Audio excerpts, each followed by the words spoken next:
love the chase and the hunt, and I set the pace when I'm running. I always take what I want and I always give it 100. Don't need a bank, no I'm funded. Play the game like it's nothing. I'm always thankful for something. Don't take for granted, stay humble. Now wake up, it's time to look at the enemy. Hello, everyone. Hello, Marta. How are you? Good, good. I know that you're good as always. No surprise there. Yeah, I'm good today too. So that's great, even though it's quite early morning on a Sunday. But yeah, it's very exciting. 9 a.m. 9 a.m. Yeah, so I had a coffee in already, so we are quite awake. Okay, let me, as always, do an introduction of our guest for today. Super exciting. And I think you guys are going to love him as well. So today with us, we have Chris Ferrie, and he's an associate professor at the University of Technology, Sydney, and a Center for Quantum Software Information. And his research interests include quantum estimation and control. He obtained his PhD in applied mathematics from Institute for Quantum Computing and University of Waterloo in Canada in 2012. And he is a very interesting person. He will tell you a bit more about himself later. But his passion for communicating science led him to write over 60 books, and most of them are targeting children and babies. And he defines himself as a physicist by day and a father by night. Hello, welcome to the show, Chris. How are you? I'm well, thanks. Thanks for having me on the show. So I'm in Sydney, as you mentioned. So it's evening here. However, as an academic, I still have my coffee. So yeah. Cool. Okay, so before we delve into your books, let me start with quantum physics itself, right? Because quantum physics surrounds us every day. It's behind the working of computers, transistors, cameras, lasers, even nuclear power plants. But yet most people, including myself, have no clear idea what it is really. I know there's even a famous quote from Richard Feynman that goes like this: if you think you understand quantum physics, you don't understand quantum physics at all. So my first question is, do quantum physicists really understand it? And can you try to explain to listeners what quantum physics deals with in a summarized way? Sure. So there's a lot in there. You've packed a lot into that question. I know. I think I'll start by saying, I don't think we really understand many laws of physics. I mean, we think we do because maybe they feel intuitive, because they're closer to our senses than quantum physics. But when we really dig into it, do we know thermodynamics? Do we know classical Newtonian mechanics? Do we really understand those things? I would say that understanding the way most people think about it is just familiarity. So as a quantum physicist, and from that perspective, of course, we all understand quantum physics. Otherwise we wouldn't be able to build lasers and cameras and nuclear power plants. So quantum physics itself is quite an old theory. It began in 1900, and in the early days, like the first 20 years of quantum physics, it was a kind of a different understanding of it. People thought that there were these experiments that needed small corrections to what we understood from classical theories, and someone would come along and just fix things up and everything would be fine. But then around the 1920s, it was kind of discovered that it's quite a bit fundamentally different than our classical laws. And one of the big things was this notion of uncertainty. So if some of the listeners have read about quantum physics before, they'll probably have heard of Heisenberg's uncertainty principle. And so that was like the real first kind of departure from classical physics. And it says that, well, things, I mean, deep down, it basically says reality doesn't exist. So I think that's a kind of that's into that. Yeah. Yeah. So nowadays, it's just engineering. We know it so well that we have the equations and we can use it to engineer all this great technology that we enjoy today. Okay. And where does the term quantum come from? So the term quantum itself comes from the fact that energy that's exchanged between light and matter. So when when something's hot, it glows. We're all familiar with that. So that means that the matter inside of the thing is giving off light. And that light we usually think of as continuous. Like you can turn the dimmer switch down as low as you want and it'll keep getting dimmer and dimmer and dimmer. But in fact, there's a point at which you can't turn it anymore. There's a fundamental unit, some small packet of light energy, and that's called a quantum. So is it like if it was digital rather than analog, like the reality of yeah? Yeah. So reality is digital. That's what quantum physics tells us. We are familiar with classic physics derived from Newton, but how quantum physics differ from it? Well, Newtonian physics is quite different in the sense that we start with observations and there's about things we can all agree on. So we all see the apple and we can all say the apple starts on the tree and then falls to the ground. And Newton came up with some equations to describe that motion.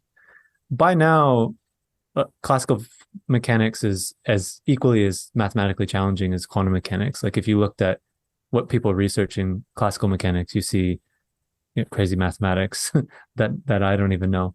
But how it always has this underpinning of this mechanical conception of reality. There are things in the world, we can all point to them, and we want to describe the motion of those things.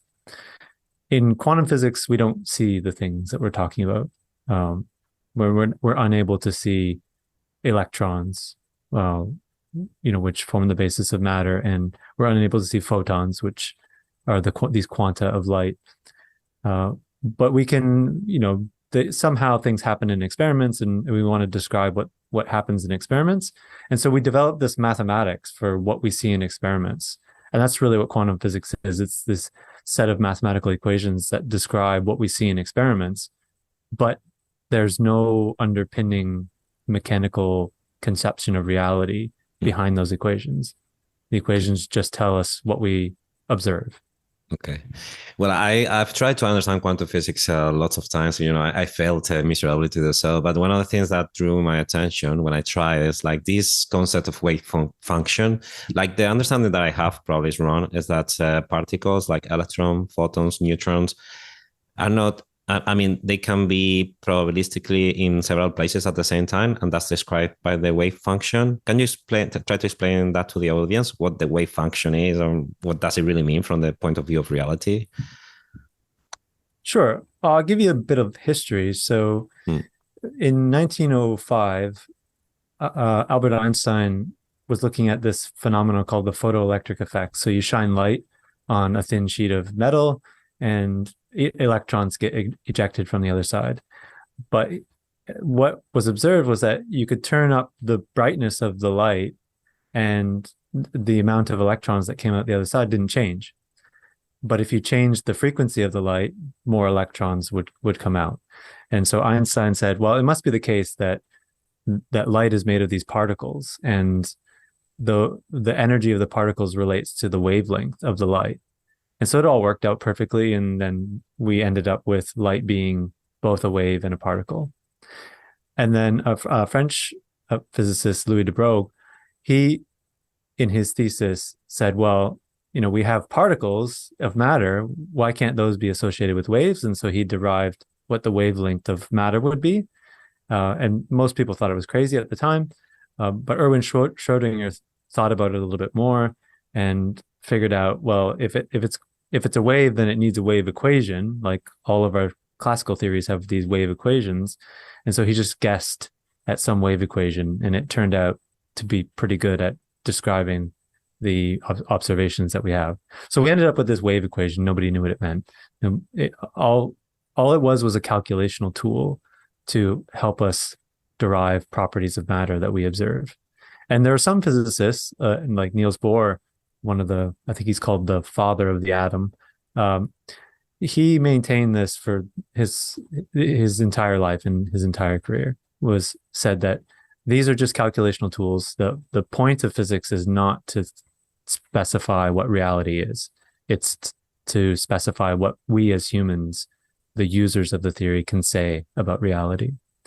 But some some people like Einstein just, desperately wanted a theory of reality, and others that followed him. And so then they started to figure out maybe this wave equation actually corresponds somehow to reality. And so you end up with what are known as interpretations of quantum mechanics. And these are all kind of hypothetical realities that underpin this equation. Okay. I've always, one of the examples for quantum mechanics, when you watch a documentary on quantum mechanics, they give this example of the double slit experiment, which is fascinating because it looks like as if particles only are in a given position when you take a measurement. Can you try to explain that to the audience? Because that's fascinating to me. Yeah. Yeah. So the double slit experiments, in some sense, it requires like video, because as you said, you probably watch some YouTube videos and you see, you get to see it happening. Yeah. However, I will say that those videos are very misleading. Okay. So that was my assumption. It's probably good that we don't have a video. So what happens is, it's quite an old experiment. It was first done by Thomas Young in I think 1812 or something like that. And this is how people came to believe that light was made of a wave. So he took a sheet of paper and cut 2 little slits in it. And you make them thin slits, so that you can see a clearer pattern on the other side.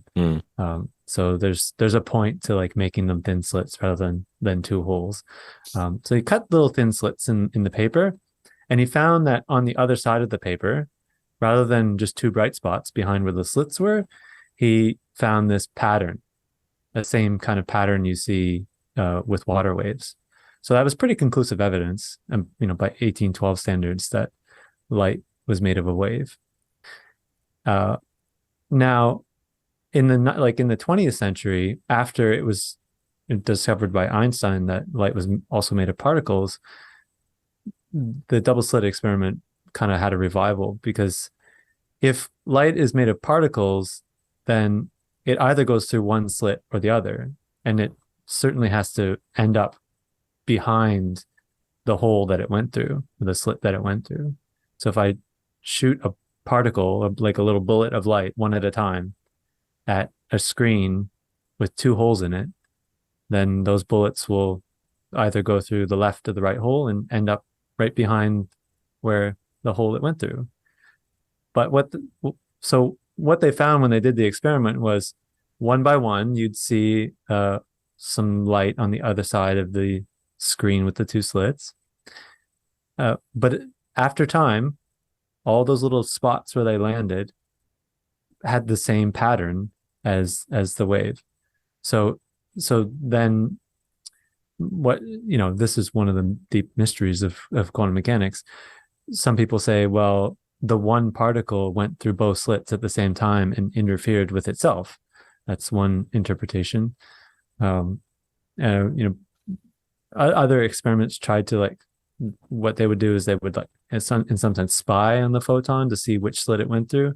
But if you do that, then the pattern disappears. So if you try to look, and so then there became this sort of dichotomy between quantum mechanics seems to behave differently when you're looking and when you're not looking. Yeah, that's strange. That's weird, because it's like if reality could be anything until you measure. Is that the interpretation? If there wasn't, that's one interpretation. There's an American physicist named John Wheeler who imagined like a double slit experiment the size of the universe. So if you've seen a photo of like gravitational lensing, so you might have like a galaxy, and then it's far away, as all galaxies are, but there's an even further away galaxy. So the light from the further away galaxy, you might think, has to pass through the other one, but in fact it kind of warps around it because of Einstein's general relativity. So it kind of goes around both sides of the galaxy, and you see like kind of this distortion. So then what John Wheeler said was, well, that's like a double slit experiment. It either goes on the left of the galaxy or on the right of the galaxy. Okay, so the light it's taken 14 billion years to get here. And at the last moment, you decide to point your telescope left or right. And it's like you decided how that light was going to behave, whether it was going to behave as a wave or a particle 14 billion years after it sort of ought to have made a decision. That blows my mind.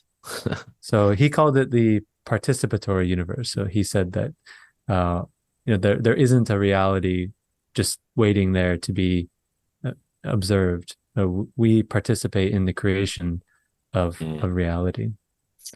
But I've read some books. I mean, obviously, I think there are a lot of people talking about quantum physics without having any idea, but like to the point that they're saying like, if we didn't exist, the moon wouldn't exist because we wouldn't be measuring it. I think that's bullshit, right? Or not?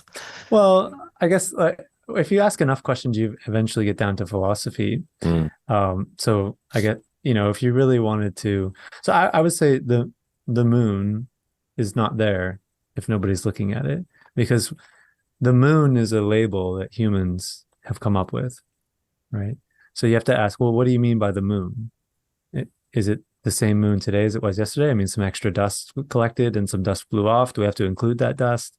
Do we have to include the position of every particle in the moon? If we get to that point, then we already know we can't do that, because quantum mechanics says we can't know the positions of the particles with perfect precision.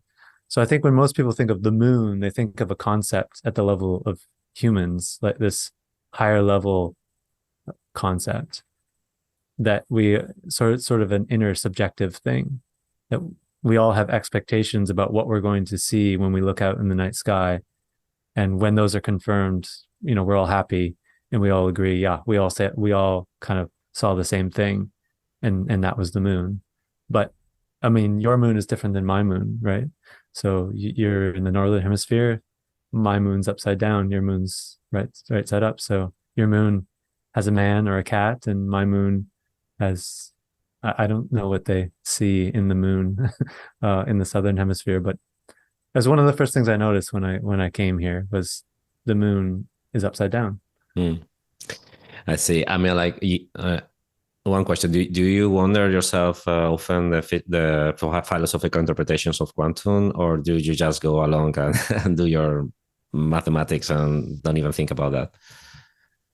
I think that I mean, I think about it quite a bit, but I have a comfortable philosophical position. I call that kind of like my base camp, and I climb up a little bit higher, realize that it's a dead end, and then I go back to my base camp, right? Which is that physics is a language for us to describe to each other what we think is important about the phenomena in the world that we observe.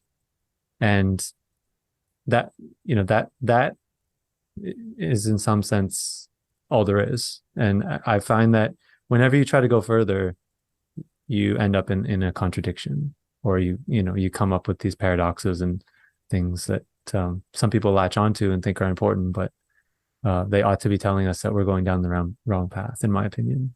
Yeah, because I like to wonder many things, like where do we come from, things like that, and I imagine myself as a quantum physicist. That would blow my mind. I don't think I would sleep. But anyways, I want to ask you about another phenomena that is also like, it blows my mind, like the quantum entanglement. The way I understand is that when two particles or electrons meet, like their wave functions become somehow correlated, and then no matter how far away they are, they kind of interact with each other. Is that the interpretation, or can you explain it a little bit? Yeah, so I mean, we can start with a simple analogy. So imagine that I take my left sock and my right sock, and I put them in boxes, and I send one box to Toronto, and I keep one box here in Sydney. So there's a in some sense there's a connection between those two. I don't know if I have the left sock or the right sock in Sydney, but as soon as I open the box and see that I have the right sock, then I know immediately, instantly, that the left sock is in Toronto. So with quantum entanglement, it's similar. So instead of being a right sock or a left sock, which is a single bit of information, we have quantum bits of information. We have a new kind of information. It's the real way to describe the universe. We should be describing it with quantum information, not digital information. We just don't speak that language, so it becomes awkward. So the entanglement is just a correlation between quantum bits. These are called qubits, in analogy with bits. So that there's no connection, there's no influence between the particles if that's what you're entangling. Nothing travels faster than light. Nothing is like, there's no physical connection between them. Like you can't like sever with scissors or anything like that. So if you think of the wave function as just our information, a human's information that they can use to do calculations, then there's no mystery. It's just if I do a measurement over here in Sydney, then I know what the measurement in Toronto will be. And I can't influence that measurement. I can't, there's nothing I can do with it without the person in Toronto calling me and telling me what happened. We also heard about something that is related to what you're describing right now, and also to the Nobel Prize from this year. And I think it's related to the spooky effect. Like I'm miserable at physics and mathematics, but could you try to make us understand? Like I like the name of it. It's like it feels to be Halloween season right now. But could you like briefly try to explain like why is it so important and why does it deserve a Nobel Prize actually? Sure. So most stories about entanglement start with Einstein. So entanglement's no different. In 1935, he wrote this paper where he was trying to demonstrate that there was something wrong with quantum physics. So Einstein really wanted the world to be described with classical information, and he wanted it to obey his theory of relativity. So it had to be what's called local. And he was able to show that if you assume that there was some local deterministic classical theory, then there'd be something wrong with the predictions of quantum physics. And his conclusion with a couple co-authors who went by the name Podolsky and Rosen, so it's often abbreviated EPR. His conclusion was that quantum mechanics isn't complete. There's a deeper theory that underpins quantum physics. And there were like New York Times headlines that Einstein attacks quantum physics, and he got this really, unfair reputation that he kind of was like this Don Quixote tilting at windmills all the time, not understanding quantum physics and just really hating it. But he asked physicists to go and find this deeper theory, but he didn't know what it was, and there's no evidence of what it should be in quantum physics. So they became called hidden variable theories, hidden because we don't seem to be able to observe them with the experiments that we're doing. And then that was in 1935. So the war happened, and physicists started doing practical things, and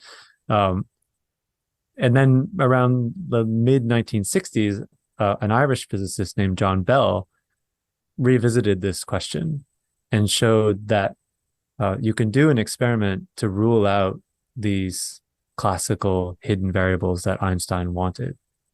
So in 1971, John Clauser did the first experiment, but it was a bit inconclusive. And then Alain Aspect followed up in the early 80s and tried to really kind of perfect it. And at that point, I think everyone was more or less convinced that what Einstein was looking for was not to be found, that we can't describe the world with these nice classical descriptions. We needed fundamentally quantum descriptions. And then Anton Zeilinger around in the mid 90s people started thinking about quantum information and quantum computers. And Zeilinger was one of the ones that kind of really pioneered quantum communication using quantum information to transmit, to transmit information in a different way. And so it was Clauser, Aspect, and Zeilinger that shared equal parts the Nobel Prize in Physics for doing these experiments that correlated quantum bits. You mentioned quantum computers. Like for me, that's quite a foreign concept, but can you tell us like how far are we to be able to replace our computers that we use nowadays with quantum computers? Like, is it possible anytime soon, or this is something very like science specific that we can only see like very far in the future? Well, so far as the way that humans use them for human problems, they'll never be, our computers will never be replaced, but we might see quantum processors being used for special purpose tasks. Just like your computer today has a graphics processing unit, right? You have the computer, the CPU that can compute anything, but for some things, other devices are faster, and so just outsources those problems. The quantum computer will be the same. So you'll have your central processing unit device. I mean, your computer probably won't look much different in 20 years than it does now. I think we've already noticed that iPhones just look the same every year nowadays. It stopped kind of innovating in that sense. So I think maybe we perfected the user interface. Maybe, I don't know. But it might use quantum computing in the sense that for some problems, it realizes that the quantum computer will be faster at doing that calculation. But as the user, you won't notice, you won't see. We'll just see sort of the steady progress of more megabytes and more apps that use more megabytes as technology grows. But it's unlikely in any time in the near future that you would have a device that has a quantum processor in it, because the technology that we're using at the moment requires ultra high vacuum, so like fewer particles than outer space, and ultra cold temperatures, again colder than outer space temperatures, to operate these things. Okay, I'm going to ask the last technical question, I promise, and then I'm going to delve into your books. Coming back to the Nobel Prize, I read that it has tremendous implications for the future. What are those implications, or can you give us a hint? Or maybe it doesn't have tremendous implications. Well, I think, so the Nobel Prize citation said, like, experiments in entanglement, violation of Bell inequalities, which is a really kind of esoteric thing. I never would have thought that term would see the light of day. But then the last part of the citation was, and pioneering quantum information science. So the conceptual switch. Yeah, so around the 90s, we had this conceptual switch from physics as real stuff, and matter and laws, and we moved to this idea of information. And in particular, in quantum physics, we started thinking about it from this information perspective, and that's what quantum information science is. So we have this new idea of quantum information, and so the general idea is just everything that the information revolution did for us in the 20th century, this new notion of quantum information will do for us in the 21st century. So we can have a different notion of computation, a different notion of communication. We can do new kinds of cryptography, new kinds of sensing, new kinds of measurements, all by thinking about it from this information theory perspective. Okay. Okay, I think we're abandoning the island of complex technical questions. Now we go into the topic of books. I think the one thing we're thinking about with Pedro is that how a person like you that knows this very technical and very hard theories and concepts of physics and math, how did you arrive to the point when you decided to write and put this information to books for kids and babies, and were your own kids inspiration for that? Because I can imagine it's quite complex, even complex very complex for adults, but I think it's quite a hard job to translate into a language that even babies would understand. So can you tell us a bit more about like where the idea came from? And yeah. Sure. Well, I don't actually talk to my colleagues. Like when I give my academic presentations, I kind of don't treat them any differently than my book readers, Okay. for a couple of reasons. One thing is people like hearing simple stories. If you're sitting in an audience in an academic setting and you hear something that you already know, then you actually feel pretty good, because most of the time you're hearing things that are just way outside your area of expertise, and it makes you feel a bit of an imposter. So when you hear things that you know, it makes you feel good. So I've always tried to keep things simple, even before I started writing children's books and before I had kids.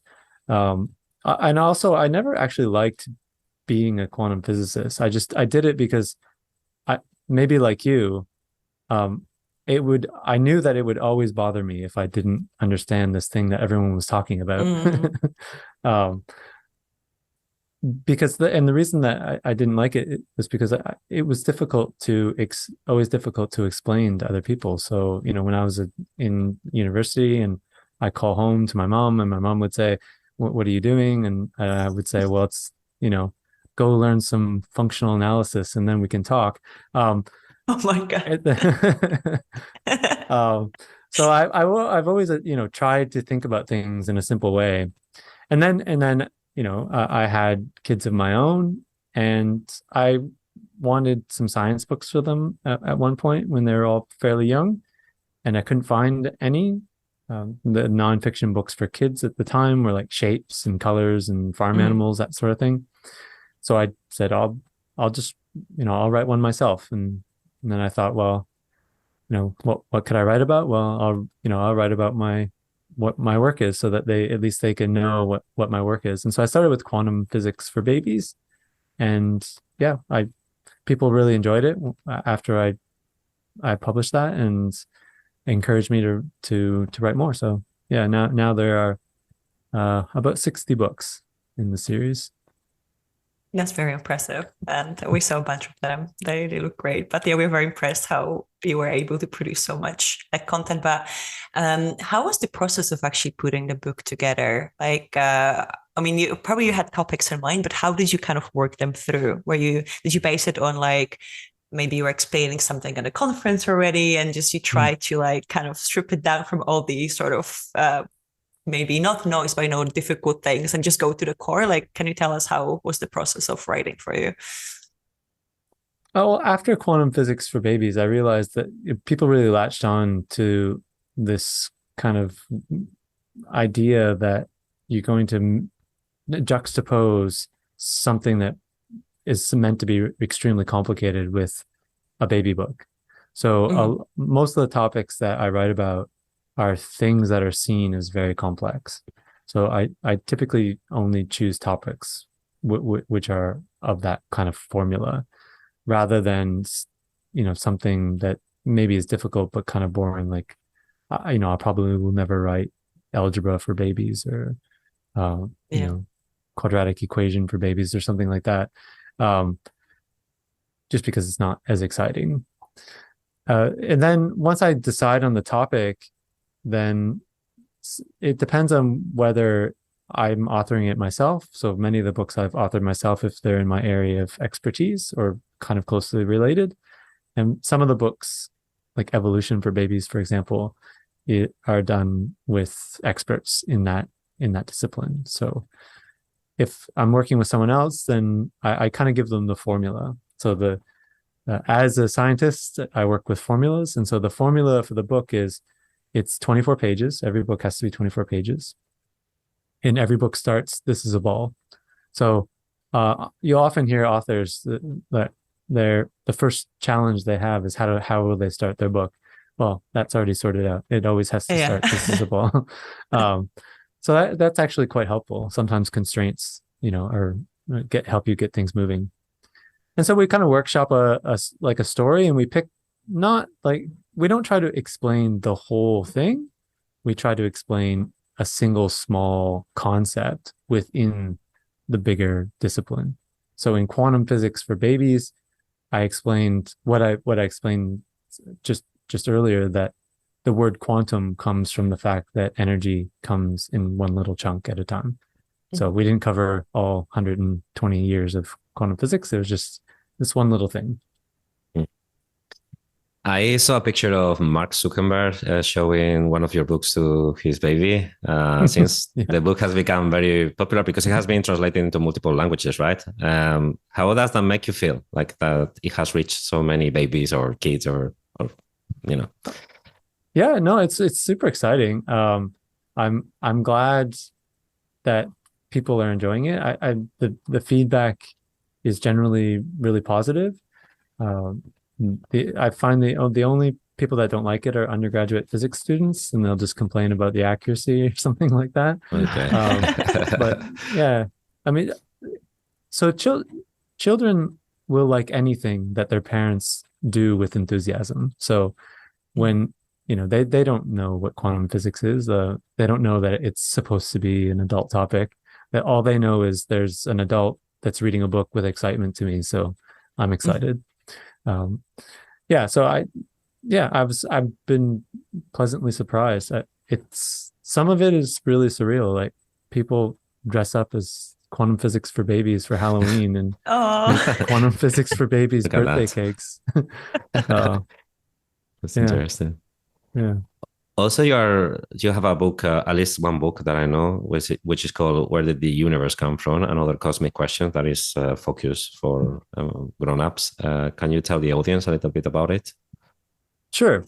So that book is written with a cosmologist named Geraint Lewis from the University of Sydney, and that book is about kind of all the big questions in cosmology and the concepts in quantum physics that help us answer these questions. So Geraint, he kind of poses a question. So each chapter, such as the first chapter, which is where did the universe come from, he explains the evidence, the observations that people have made, and then I explain kind of the quantum physics concepts that have been used to try to explain those observations.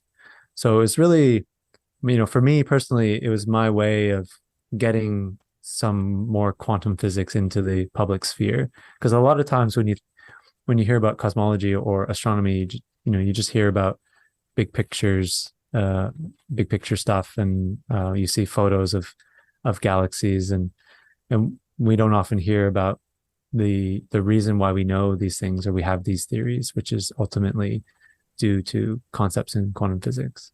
Yeah, so actually, yes. The universe came from a quantum fluctuation. Yeah, that's true. Is our best theory. We hosted Lawrence Krauss recently. He wrote a book called A Universe from Nothing. And yeah, it's very interesting. That fascinates me a lot. Are you writing another book right now, or? I'm kind of always writing books. There's a new book coming out, a new adult nonfiction book coming out in January. So that one's already written. That one's not a children's book at all. Okay. It's called Quantum Bullshit. Oh, really? It's about people, scammers about it or surrounding quantum physics. Exactly. So the kind of synopsis of Quantum Bullshit is that rather than teaching you what quantum physics is by telling you a bunch of facts that people have repeated many times over, I'll teach you quantum physics by telling you all the things that it's not. Okay. Yeah, because I've seen a lot of books, lots of YouTube videos using the word quantum and confusing people. Even the book The Secret kind of relates to quantum somehow. I don't know, it's crazy. But yeah, interesting. There's lots of examples. I try not to point out too many specific examples in the book because I don't want to give these people any advertising. True. I kind of generalize the overall concepts, things like quantum crystals, and the general idea behind what people are saying those are meant to do, and then explain the real science behind how, say, vibrations work, right?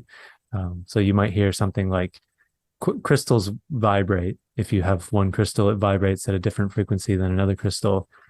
And in some sense, that's true. If you have a watch, it has a quartz crystal in it, and if you apply a voltage to it, it vibrates, and we know that vibrational frequency, and that's how we can make a watch tick along. And humans are resonant to certain frequencies as well. The military knows this very well.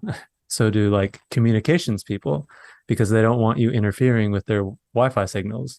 So it's not that engineers don't want to harm you, it's that you're in their way. So especially like on an airplane or a bus or something, all these sacks of meat are in the way. And so they make sure not to use those frequencies because it makes our technology not work.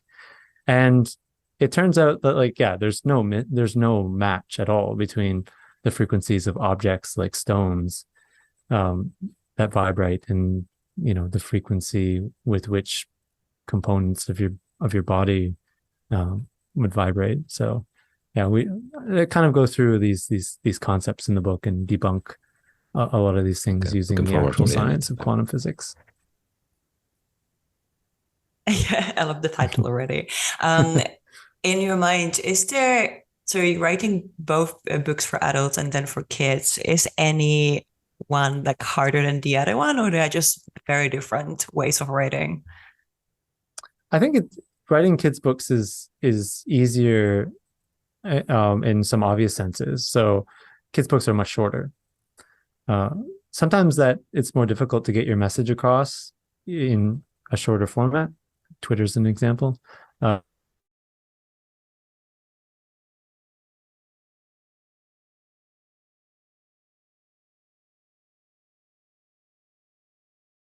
Thousand words, so it just takes more time.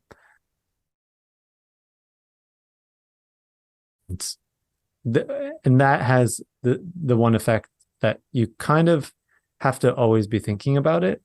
So when I have my children's books, I can lay out all the pages in front of me, and I can quickly just by eye see, you know, what's going on. Where was I at the last time I looked at it? Whereas if you've written 5 chapters and you've left it for a month and you come back to it, you have to reread all 5 chapters to find out where you're at. So I find writing books for adults much more difficult just because of how much time it takes.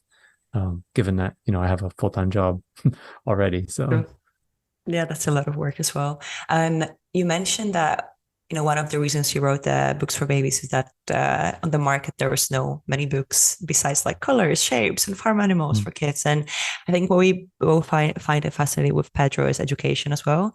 And I think we both went through the journey of sort of learning maths and physics. Like I remember hours that I spent on physics trying to understand it to the core, and only then I could pass the test. But what do you think, like, in our minds, in most people's minds, physics and math and science is just super hard. And I think students are getting scared of it a little bit. And I think your books are sort of helping maybe to remove the stigma. What do you think? Is there any failure in education that people are scared of those like subjects? Or yeah, what's your point on that? I think you're right. That especially in mathematics, because mathematics is so easy to assess. You can just test people on whether they get answers to questions correctly. So we set up these assessments, and then naturally, as soon as you set up some goal, people will try to just optimize it to achieve that goal. And so the education becomes about, you know, teaching people how to pass the test. In physics and math, physics and science, it's a bit different. And physics is often not taught until much later in someone's educational career. But I think, you know, often by that time, the student will have decided that it's not for them. So they, you know, we're missing out on lots of people that could be interested in physics because they're told early on, or somehow convinced early on, that they're not a physics person or a math person. I see often one of the things that happens is that the kind of anxiety or discouragement from parents really quickly gets absorbed by kids. So a child will be slightly interested in what parents are interested in, but they will definitely, with one example, be disgusted in what parents are disgusted in. So if a parent shows fear of a spider, immediately that child will be afraid of spiders. And if they say, math is hard, I hate math, then the child will repeat that. So the anxiety that parents show for these topics, because that they didn't have a good education surrounding them, really quickly gets absorbed by the kids, which is unfortunate. That's actually quite interesting, but I think you're definitely right regarding this. Yeah, I remember I went to the school, like a class with a profile of like languages and like humanistics, and we were told straight away, like, you guys gonna be very bad at math, and like we were just like kids and teenagers, and I still remember this, and yeah, but I think unfortunately some of the teachers already cross you because you just have a profile that doesn't match science. Shame, maybe I would be a physicist. Well, there's still time. Yeah, there's still time, true. But thanks to this podcast as well, I think I'm learning a lot of things that are sort of out of my comfort zone, because my education is in design. So more like, I don't think more creative fields, because your field is also creative, but it's quite far from physics. But it makes me more interested. So I think there's hope still. Are there any sort of lessons that you learned yourself while writing those books? While writing the books, lessons. Well, I learned a lot about a lot about like an early childhood education. One of the things is that as I mentioned earlier, in some sense, kids don't, when they're really young, they don't really have preferences. They just do what others around them do, right? They want to mimic their parents. They want to see people excited about things. So let's not worry too much about what we're introducing them to. We should just give them as much variety as possible. The other thing is that our understanding is really about familiarity, and so the sooner we can breed this familiarity with these concepts, the better. So when you see kids, I'll hear stories about kids running around correcting people about the names of objects from the book, or trying to explain the curvature of space-time using bed sheets and pillows and stuff. It's in some sense the same way that they're learning everything else. So the same way they're learning language, they're repeating things that they've heard. They're usually getting it wrong, and that's okay. They can be corrected or not. They'll get it eventually, right? So yeah, we need to just let them become familiar with things without treating it as sort of a really formal academic thing where that there are facts and they need to be told the facts and they need to get the facts right. We shouldn't be worrying about that. We should just be letting them kind of explore their curiosity. I wanted to ask you, like, you are a quantum physicist. You have, I think, if I'm not wrong, you have 4 children, and you are also author of, as we are saying, lots of books. And do you find free time for yourself? And if you do, what do you like to do in your free time? No, there's not a lot of free time. Okay. But I think, I don't know when I started, probably when I was an undergraduate student. You need challenges. I like to have problems to work on. If I'm not trying to solve a problem, I'm usually pretty bored. So I like challenges. So maybe it seems like, I'm doing a lot of work, but I'm always doing what I enjoy. And, it's nice to have that flexibility as an academic researcher to, if tomorrow, Monday, I don't feel like working on my academic work, I can work on my books and catch up on academic work another time, right? So I'm in a really lucky and privileged position to have that flexibility. That's great. We always ask sort of similar question at the end of the podcast. about advice to listeners, and we already learned that advice is the wrong word because a lot of people don't want to give advices. But is there maybe anything you'd like to share with the people who listen, like something, maybe a tip? Doesn't have to be advice, just anything. Yeah, so I guess I might say that to remind people that there are no facts, there's no truths in the world. Scientists don't possess facts and truths. We only have models and theories, and the ones that we kind of elevate to laws and truths are just the ones that currently work the best and are the most helpful for us. And if you really kind of take that to heart, a lot of things in life become easier, and you realize that you can control and manipulate the world through, a theory of it that works well for you, right? You don't have to have the best theory or the all of the facts to get going and get working and start making progress. And you should just kind of be using working assumptions and add to those or subtract from them when you see evidence that disagrees with them. Always be willing to change your mind and be flexible with the models of the world that you're currently using. I love this part. I always find insights in people's answers in this question. We're interested. Oh, hopefully. Yeah. Yeah, that was really, really, really good. I think we're running out of time. Thank you, Chris. If there's anything else you'd like to say at the end, please do. If not, we can just close. You can find me on well, if Twitter still exists, you can find me there. Yeah. Otherwise, shoot me an email or visit my website.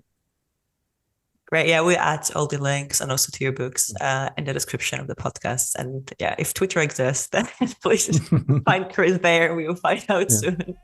It was a massive pleasure for us to have you here. We learned a bunch. So yeah, thanks a lot for spending some time with us. Thank you. Thank you. Take care. Thanks. Bye-bye. Bye-bye. I always give it 100. Don't need a bank, no, I'm funded. Play the game like it's nothing. I'm always thankful for something. Don't take for granted, stay humble. Now wake up! It's time to look at the enemy. Look in the mirror if he is no friend to me. It's not